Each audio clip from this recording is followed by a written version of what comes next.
Welcome to FoxLingo. Today's topic is you can't learn English while sleeping or driving. And let's just be brutally honest right out of the gate here. We all want this to be true so desperately. Oh, yeah, 100%. I mean, the idea that you can just take a nice, cozy nap, drool on your pillow for 8 hours, and wake up suddenly dropping advanced C2 level English grammar, it is the ultimate lazy person's dream. It's totally that whole Matrix download fantasy. You just, plug a cable into the back of your neck and say, I know Kung Fu. And the present perfect continuous tense. Right. And admit it, you totally bought one of those sleep learning audio tracks back in the day, didn't you? Hey, I'm taking the fifth on that one. Yeah. Come on, who wouldn't want that? Or the daytime version. Oh, right, the traffic genius method. Yeah, the idea that you can just zone out in bumper-to-bumper traffic, aggressively honking at people, stressing about your electric bill, but somehow, just because you have some language audio playing on the stereo, you're becoming a linguistic genius. It feels like the ultimate life hack for, the modern hustle culture. Exactly, which is exactly why it's one of the sweetest, most dangerous lies the modern language learning industry sells to people. Oh, it's a massive illusion. You look online right now and you see these learn while sleeping videos with tens of millions of views. Crazy. And you have these personal development gurus everywhere. You know the type. The guy is aggressively pointing at the camera. Oh yeah, shouting about productivity. Right, preaching about maximizing your dead time. They tell you to use your commute, use your dishwashing time, just constantly pump audio into your ears to absorb it passively. Maximize your dead time, bro. Yeah. That's a very, very profitable illusion. Highly profitable,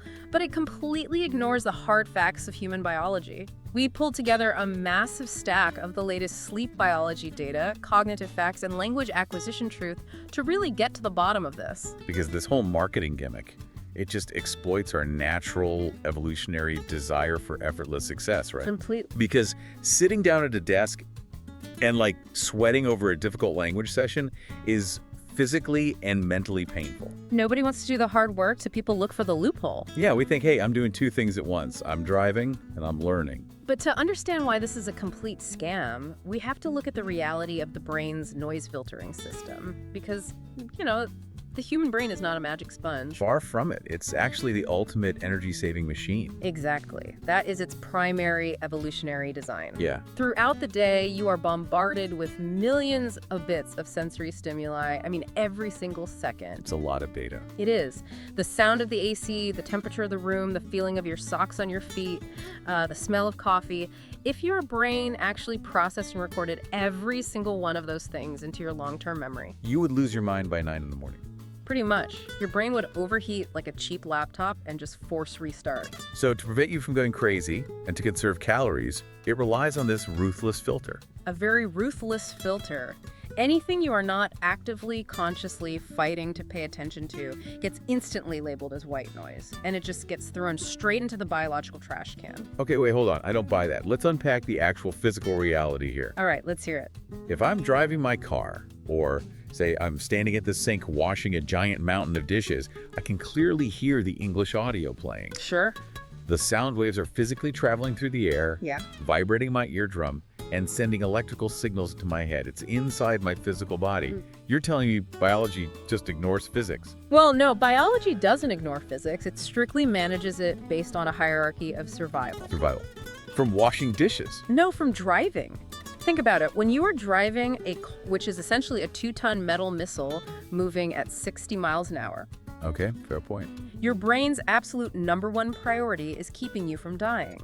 It is actively tracking the lanes, calculating the closing distance to the brake lights in front of you, sensing hazards in your peripheral vision. Right, but I still hear the audio. It's in my ear. You hear the noise, yeah, but you aren't processing the data. Your conscious attention is completely hijacked by the road. So the brain is just demoting the audio. Exactly. Because of that, your brain takes that English audio and categorizes it as environmental background noise. It treats those English words exactly like the hum of the engine. Or like the sound of the wind hitting the windshield. Spot on. So it's hitting your ear, but the signal is intercepted. It never reaches the long-term memory center, the hippocampus. Ah, so the brain's bouncer isn't letting it into the club. That is a perfect way to put it. And here is the brutal truth of the biology. If the information doesn't reach that center, you do not build a new neural network. Which means no learning. Right. Neuroplasticity, the physical rewiring of your brain cells, requires conscious effort. Without that effort, it just becomes a meaningless background melody. Okay, so if my brain is too busy keeping me alive in traffic to process vocabulary, what about when I'm safely unconscious? The sleep myth. Yeah, because if the problem is that waking hours are too demanding, sleeping should be the perfect blank canvas. Just you and your pillow. Exactly. I'm paralyzed in bed. No traffic, no dishes. Just me, a dark room, and my headphones playing Spanish vocabulary. That has to work. It's a very logical jump, and it's exactly why those millions of people click on those videos. But it completely misunderstands what sleep actually is. How so? Well, sleep is not a blank canvas where you can just spray paint new information. Sleep is a heavily guarded maintenance and repair phase. Wait, if it's not a blank canvas, what is the brain actually doing for those 8 hours? Okay, think of your brain like a massively busy, chaotic restaurant kitchen. I like where this is going. Right. So during the day, while you're awake, the kitchen is just desperately trying to get orders out. That's you surviving, working, driving. It is pure chaos. Pans dropping, fires everywhere. Exactly. But at night, when you go to sleep, the restaurant closes. The chef finally sits down in the back office to do the accounting. Review the day.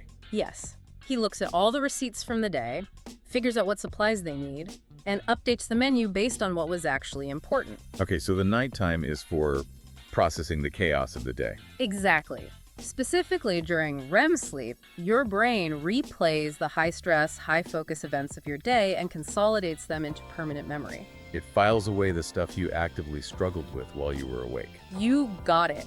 You physically cannot learn complex, brand new information like a foreign language without conscious awareness. So if I'm pumping Spanish audio into my ears at 3 in the morning, You are basically kicking down the door of the back office and screaming new orders at the chef while he's trying to do the accounting. oh wow, so I'm not giving him new menu items, I'm just ruining his paperwork. You are actively sabotaging the biological process. You're injecting meaningless environmental noise into a delicate, highly choreographed defragmentation cycle. And the brain just rejects it. Completely. So you don't learn a single word of Spanish. And worse, you ruin your sleep architecture. You wake up exhausted, cranky, and still completely monolingual. It's hilarious because we fall for it so hard, but it's actually tragic. I mean, you're literally paying money to ruin your own sleep. Yeah, it's a terrible deal. But it perfectly highlights why we are so addicted to these passive methods. It's the fake dopamine. Oh, the fake dopamine. Right. We crave the feeling of accomplishment without the friction of the work. Fake dopamine is the most successful product the self-help industry has ever invented. It really is. Because if you listen to a language tape in traffic, it gives you the luxury of bragging to your friends. You get to say, yeah, I spent 3 hours studying English today. But you didn't feel any pain? Zero pain. You didn't do any actual work. You just existed in a room where English happened to be vibrating the air molecules. You get to check the productivity box and feel like a modern-day superhero. But let me ask you this. After 3 hours of that passive windshield wiper listening, if someone stopped you in the street and forced you to use one new word from that audio in an original sentence, Oh man, could you do it? I'd freeze. My mind would go completely blank. I'd probably just stare at them and slowly back away. Because passive consumption never magically turns into active production. You cannot absorb a complex skill by just standing near it. Biology demands payment up front. Okay, wait. If background noise gets thrown in the trash and sleep is strictly for biological accounting, then the only way the brain actually remembers anything is if it's forced to. Right. It only remembers what it struggles with. You nailed it. It all comes down to one absolute biological requirement: mental friction. Mental friction. Yeah. Real language acquisition, real neuroplasticity only happens when the language stops being background noise and becomes the undivided, high-stress center of your attention. So what does that actually look like for you listening right now? Like, if sitting in traffic isn't the protocol, what is the brutal reality of how you actually build a neural network? The facts are, you have to turn off the language audio in the car. It is doing absolutely nothing for you but draining your phone battery. So no more car stereo Spanish. None. You have to go home, sit down in a quiet room, and completely isolate yourself.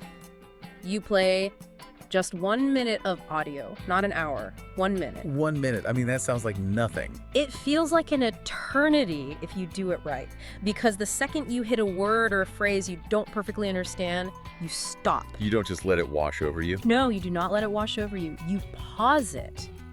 You rewind that specific 20-second clip, and you listen to it again. And again? And again.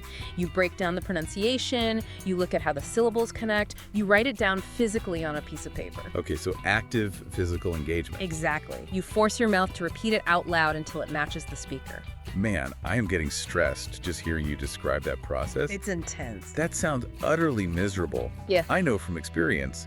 Doing that makes you want to throw your laptop out a closed window. Oh, absolutely. It makes you feel stupid, it exhausts your brain, and honestly, you want to quit after 5 minutes. Yes. But here is the secret that no marketing guru will ever tell you. That exact frustration, that overwhelming exhaustion, Yeah. that is the literal sensation of learning. Oh, wow. So the friction is the feature, not a bug. Exactly. Yeah. When you feel that mental pain, that is your brain realizing, oh, this information is tied to our survival right now. We need to adapt. So it starts rewiring. Yes.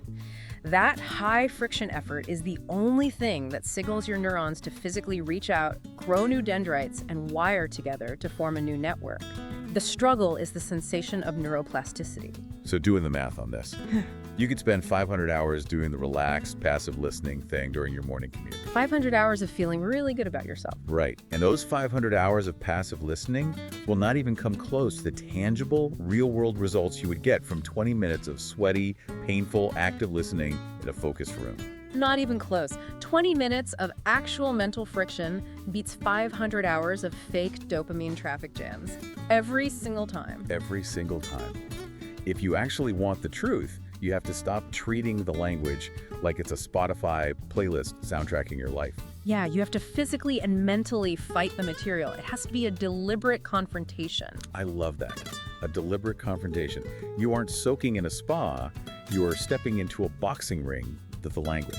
That's the only way. And honestly, it makes total sense when you frame it around the cold, hard reality of how neurons actually wire together instead of the fantasy of what we wish was true. It really does.